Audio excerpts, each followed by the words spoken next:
পূর্ব বিজ্ঞান বলের ধারণা অধ্যায় ৭। দৈনন্দিন জীবনে বিভিন্ন কাজে আমরা বল প্রয়োগ করে থাকি।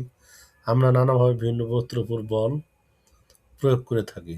আমরা জানি টান ও ঠেলা হলো বল প্রয়োগের দুটি মাধ্যম। বস্তুর আকার, আকৃতি ও গতি পরিবর্তনে বলের প্রভাব রয়েছে। যন্ত্র ব্যবহার করে বল প্রয়োগ করলে যে কোনো কাজ আরও সহজ হয়।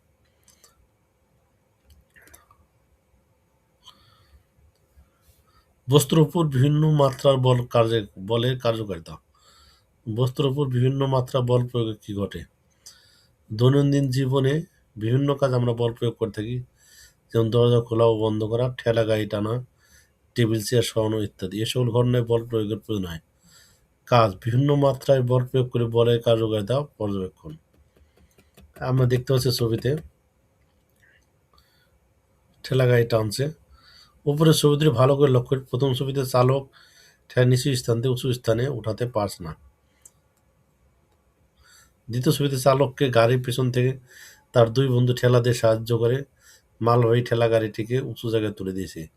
চালকের একা একা গাড়ি টানা এবং তার বন্ধুরা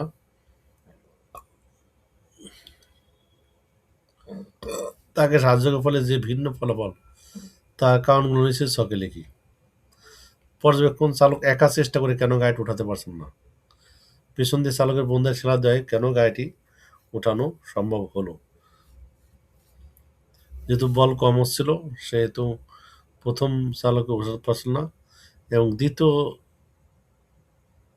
ছবিতে আমরা দেখতে পাচ্ছি যে পেছন থেকে চালকের বন্ধুরা ঠেলা দিয়েছে তাই গাড়িটি উঠে গেছে, অর্থাৎ অতিরিক্ত বল প্রয়োগ হয়েছে তাই। কয়েকজন সফরে শ্রেণী একটি ভারী টেবিলকে সরানোর চেষ্টা করি। প্রথমবার চেষ্টা একজন শিক্ষার্থী ঠেলা দিয়ে টেবিল সরানোর চেষ্টা করি, এরপর দুজন মিলে একসাথে টেবিলটিকে ঠেলা দিই। শেষে কয়েকজন মিলে একসাথে টেবিলটিকে ঠেলা দিই। নিজের চোখে ফলাফল লিখি। তা আমরা এই কাজ প্র্যাকটিক্যালি করতে পারি। প্রাপ্ত ফলাফল মিলিয়ে নিই, প্রাপ্ত হওয়ার কারণগুলো নিয়ে সবার আলোচনা করি। প্রাত্যহিক জীবনে আমরা বিভিন্ন কাজকর্ম করার সময় বল প্রয়োগ করি। বল প্রয়োগের দুটি প্রধান পদ্ধতি হলো টান ও ঠেলা। বল প্রয়োগ করে বস্তু সরানো যায়, বস্তুর আকার, আকৃতি ও গতির পরিবর্তন করা যায়। বলের মাত্রা বাড়ালে বস্তু দ্রুত ও বেশি দূর যেতে পারে, তাই বলের কার্যকারিতা নির্ভর করে পরিমাণ ও প্রয়োগের কৌশলের উপর। এখানে বলের কার্যকারিতা কিসের উপর নির্ভর করে? তো তার পরিমাণ ও প্রয়োগের কৌশলের উপর।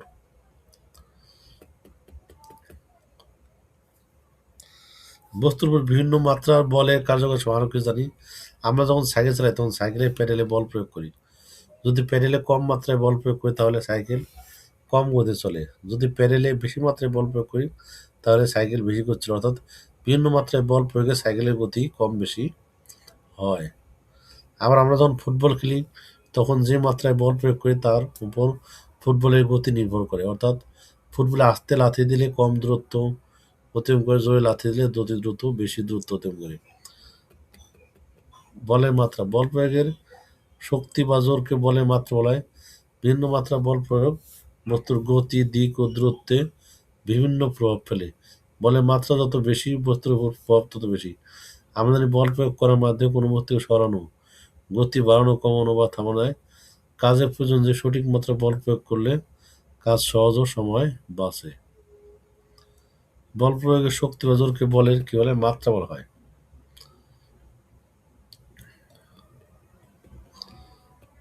বস্তুর উপর ঘর্ষণ বলের প্রভাব: খেলতে গিয়ে মাটির উপর মার্বেল গড়িয়ে দিলে দেখা যায় কিছু সময় পর মার্বেল থেমে যায়।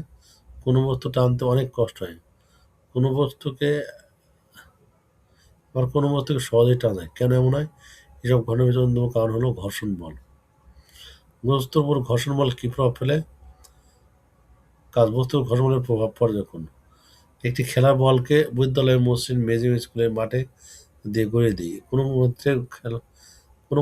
কোনো ক্ষেত্রে খেলার বলটি বেশি দূরত্ব অতিক্রম করলো, তা পর্যবেক্ষণ করে এর কারণ লিখি।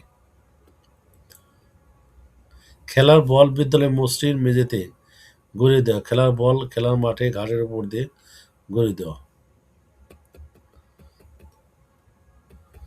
শাসন: বস্তুকে কোনো কিছুর উপর দিয়ে গড়িয়ে দিলে একটু পরে থেমে যায়।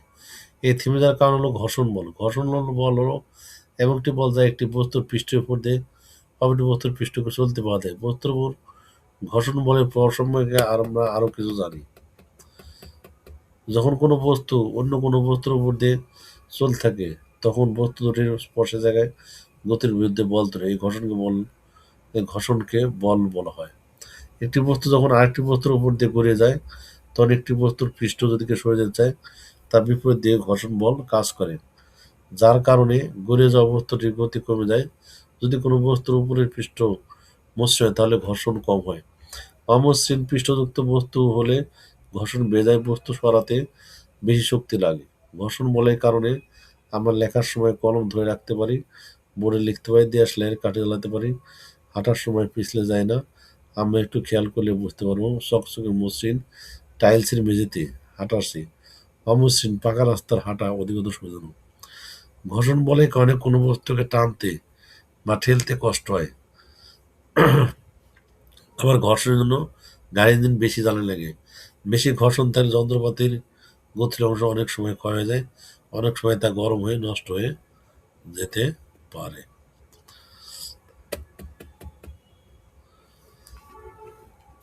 তাহলে তো সাইকেল, মোটরসাইকেল, বাস, ট্রাক ইত্যাদি যানবাহনের চাকায় খাঁজ কাটা থাকে কেন? যানবাহনের চাকায় খাঁজ কাটা না থাকলে কি সমস্যা দেয়? তা আমরা আজকে এই পর্যন্তই পড়ি, এরপরে আমরা আবার পড়বো। তো সবাইকে ধন্যবাদ। খোদা হাফেজ।